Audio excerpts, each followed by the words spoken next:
Welcome to the Leading Voices in Food podcast. I'm Kelly Brownell, Director of the World Food Policy Center at Duke University. This podcast is part of a series focused on the impact of the COVID-19 pandemic. We're exploring today the role of charitable efforts to address food access, places such as food banks, soup kitchens, and food pantries. Janet Poppendieck has studied the emergency food system in the U.S. for decades. She is Professor Emerita of Sociology at Hunter College, City University of New York, and is the author of the book Sweet Charity, Emergency Food and the End of Entitlement. Janet, thanks so much for joining us. Happy to be here. So, boy, what a turbulent time for just about every part of life, but it's especially true in the food system. So let's begin by asking if you could help define for our listeners what you mean by charitable food system and how is that phrase generally used? By charitable food in the U.S. context, we mean the network of food pantries, which provide groceries for people to take home and prepare, soup kitchens, which provide meals, not necessarily soup, food that can be consumed on the spot or nearby, and then the large warehouse-level food banks that typically supply many of the soup kitchens and food pantries. Food banks themselves, about 200 of them, are affiliated into an organization called Feeding America, and then there are some dozens of independent food banks, no one quite knows how many, that are not affiliated with Feeding America, that solicits donations from food manufacturers, grocery stores, food storage facilities like warehouses. Typically, donations are overruns, overproduction of a particular food, products that may in some way be cosmetically compromised, or just products nearing their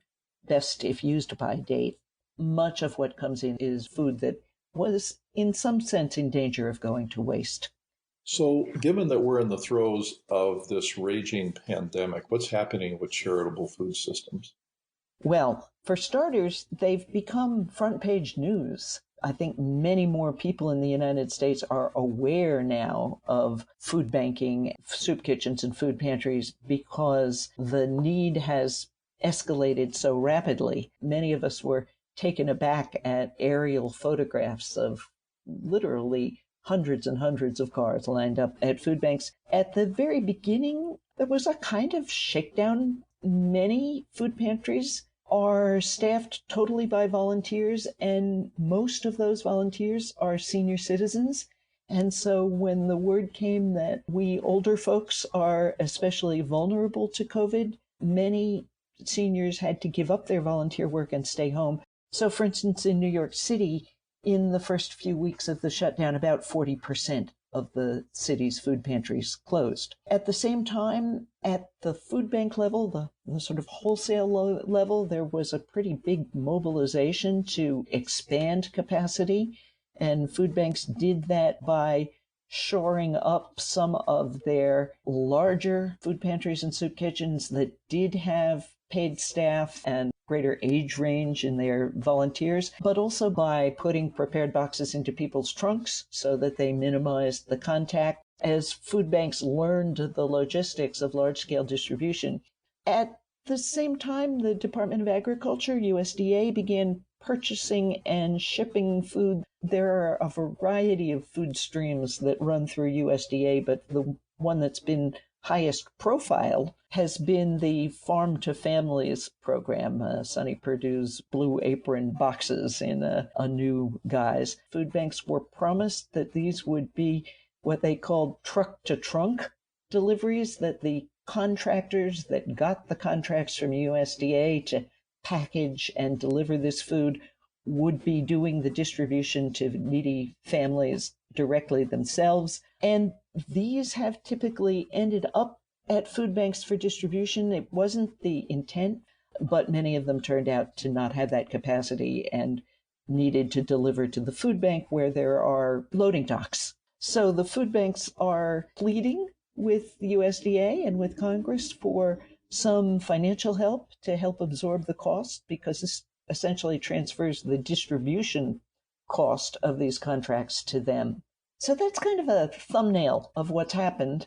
It's a system full of good intentions, but characterized by a fundamental inability to assure a reliable, equitable access to food. It's grown larger and more entrenched. Directors have needed to expand their truck fleets, rent more warehouse space, purchase additional freezers and coolers. So we're seeing even more capital investment in this system.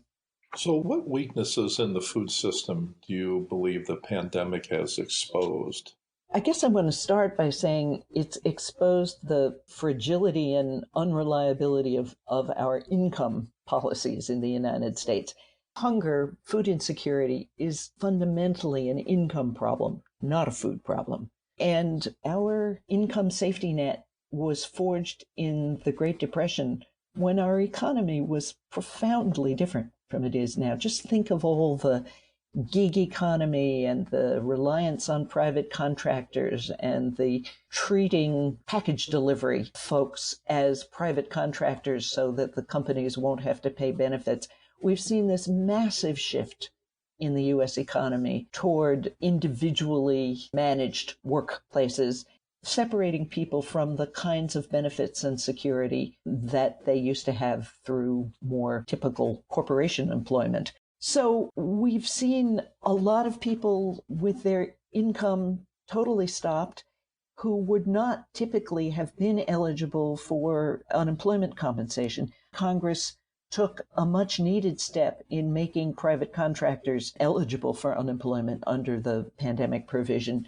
But we still have so many people who aren't able to qualify or for whom the unemployment compensation is not enough to meet their housing needs. Housing costs in the United States, as a huge consumer of household income, has changed the ability of families to weather a period without income.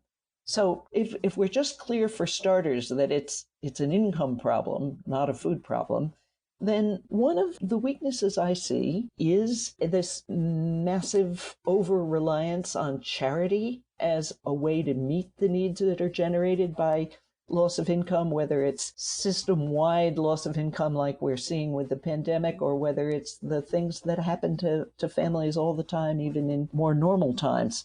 Starting in the 1980s, we saw a proliferation and expansion of charitable food pantries and soup kitchens in the United States to reach a larger proportion of people in need, but still not able to provide the fundamentals of an adequate diet. Food pantries give out what they have, okay? They typically try to give out a 3-day supply for each household size, but if they're short, then they give out less. It's not a system that is designed to sustain people over time. So the weaknesses of reliance on charity, I think, have been revealed, intensified by the pandemic. And I think that the whole issue of creating a secondary food system for poor people, which is essentially what the charitable food system has become, with now needing, as I said, to make yet more capital investment.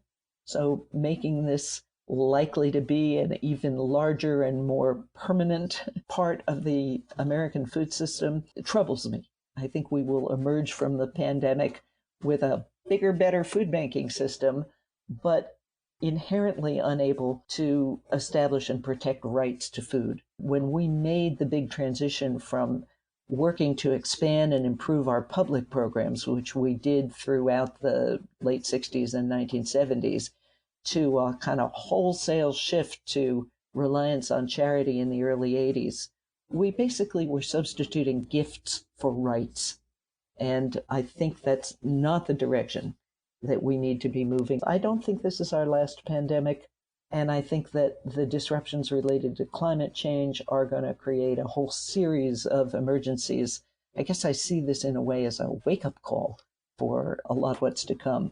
I'm sorry to see the increased and very high-profile reliance on food banks. And don't get me wrong, many of the people who are doing this work are really heroic. They really are giving of themselves, working far beyond the capacity that many of us would have. But it's not just that private charities can't do the job, but it's also that they kind of distract us from the more fundamental changes we need to make, from creating an income security program that is inclusive, that covers everybody in need, from raising wages so that people who are working don't need to turn to lining up for a handout to meet their family's food needs. I have called it a moral safety valve. The givers, the donors, even the bystanders, when they see all of the publicity for food donation, food banks, food charities, feel better. We feel better. Oh, someone is helping these poor people.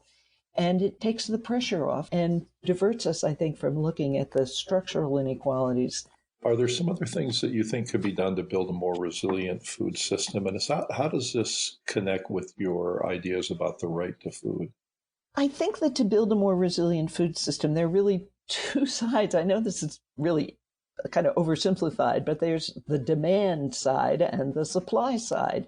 And on the demand side, I do think we need an incomes policy. We need adequate wages. I find myself giving more and more attention to the possibility of a universal basic income, which is something that years ago I was attracted to, but kind of saw as pie in the sky. And increasingly, I think it's feasible and we should be exploring it. But then there's the supply side. Where is the food coming from? And our food system is characterized by highly concentrated industries. In meat packing, 80% of the meat packing is done by the four largest firms. You know, economists use what they call a CR4, a concentration ratio 4, meaning the four largest firms. In beef packing, the four largest firms control 80%. So that creates a vulnerability, and we saw some of the vulnerabilities with the packing houses, with the spread of COVID, the, I think, terrible abuse of their workers, of requiring them to work without adequate protection, and the disruption of the supply provisions so that farmers were having to smash eggs and euthanize pigs, and a lot of images that Americans find very distressing. So I think that the pandemic should be teaching us to pay attention to the supply side. And what I think we need to do is decentralize, deconcentrate the food system so that we need to nurture. And there's been a lot of terrific work over the last few years with younger people going into farming on a modest scale, participating in networks of direct marketing to consumers. There are experiments all over the United States and lots of great stories to tell. But I think now is the time to bring this together and provide adequate support so that every part of the United States can have a self-reliant regional food system rather than this kind of global food chain from which most of us get most of our food. Public procurement, purchasing on behalf of hospitals, jails, school systems, other programs where the local governments procure food, can play a really significant role in shoring up this decentralized, localized, and regionalized food system, because public procurement has the capacity to value something other than price in making procurement decisions. I'm a big fan of the Good Food Purchasing Program, which asks decision makers to consider health, valued workforce, sustainability, local community development, and animal welfare in making decisions about sources of supply. I know you're probably aware that Los Angeles Unified School District was the first big school district in the country to commit to the Good Food Purchasing Program, but it's spreading and we're moving toward it in New York, a step at a time. And I think we need to move in that direction, promote the idea of a Green New Deal, where I think food banks can play a very significant role, both as potential food hubs for these more decentralized system, but also because through their member agencies, they have a lot of connections to people on the ground who have been so poorly served by our current system, and that food banks need to get themselves to the task of mobilizing people to support the sort of policies that would really guarantee both food security and income security. These issues are incredibly important at any time, but especially now. So please know how much we appreciate you joining us. This is Kelly Brownell.